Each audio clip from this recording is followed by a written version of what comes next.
and concurrence of 24 legislation, Mr. Speaker, by the National Assembly. Mr. Speaker, I would have expected the National Assembly to also boycott and be in solidarity with us the way we were in solidarity with them yesterday, Mr. Speaker. But it looks like the small brother, the lower house, will never be in solidarity with the Senate. But, Mr. Speaker, I want to request colleagues. We request that this session be suspended for now. Mr. Speaker, you make phone calls to the National Treasury, because and also Parliamentary Service Commission, Mr. Speaker. Mr. Speaker, thank you. I raise under standing order number 96. Mr. Speaker, and also with your indulgence, understanding order number 1. As we talk, Mr. Speaker, even as we are happy that the session is coming to an end, Mr. Speaker, we are not sitting pretty with our staff. They have not been paid office operations. The Parliamentary Service Commission have found it not unwise, and it is disappointing that the commissioners are not here, Mr. Speaker. Salaries have been not paid for our workers.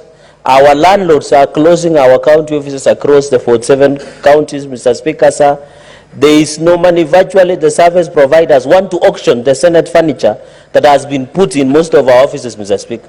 As we talk, even our cars, Mr. Speaker, when we travel to our counties, might be clamped down and auctioned, and we might making phone calls to your office or your personal number to try and intervene, Mr. Speaker.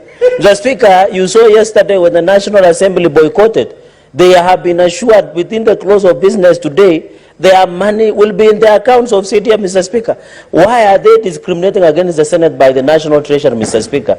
I want to say, even the tomorrow's morning sitting, we shall not come, Mr. Speaker. And in fact, as we talk today, Mr. Speaker, we are going to work out, Mr. Speaker, because we cannot proceed Mr. Speaker, until we resolve this impasse. We are going to cripple the old business that we, because if there is no money, what business do we have, Mr. Speaker? Mr. Speaker, you know, with the harsh economic times, Mr. Speaker, with the harsh economic times, how can you, these drivers, Mr. Speaker, a lot of small money, Mr. Speaker.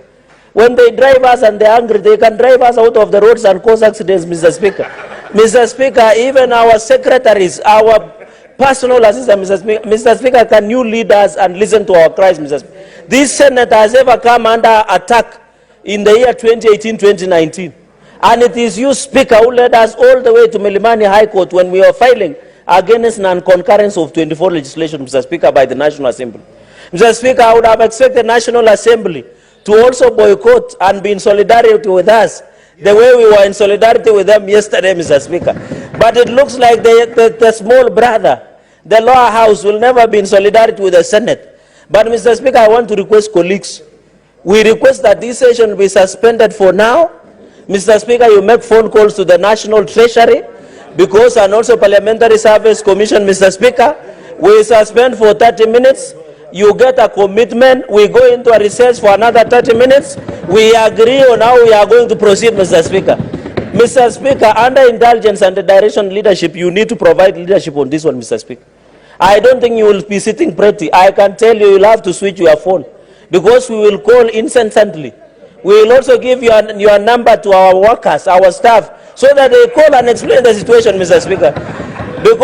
Because we took our ground different, Mr. Speaker, sir.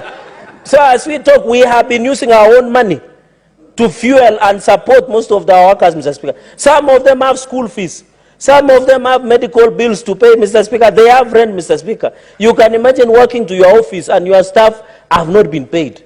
Mr. Speaker, with the harsh economic times, we must be serious, Mr. Speaker. I request that we adjourn this, we suspend this house for 30 minutes, talk to the National Treasury, give us way forward, and then we resume the sitting as normal, Mr. Speaker.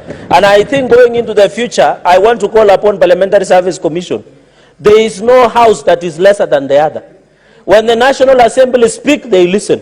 But when Senate speak, ni kama kupigia mbuzi gitaa, Mr. Speaker. We must take a collective responsibility. This Senate has come under attack from 2013, but we have always been resurgent.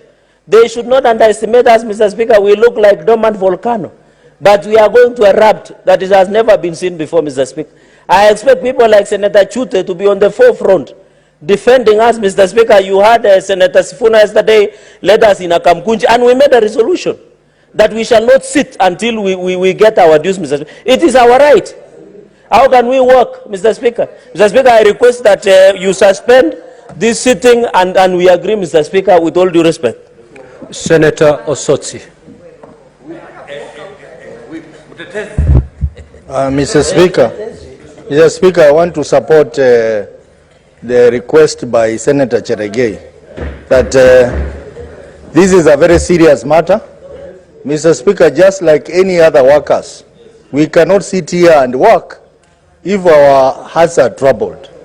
And as Senator Cherargei has said, our staff have not been paid, our officers are being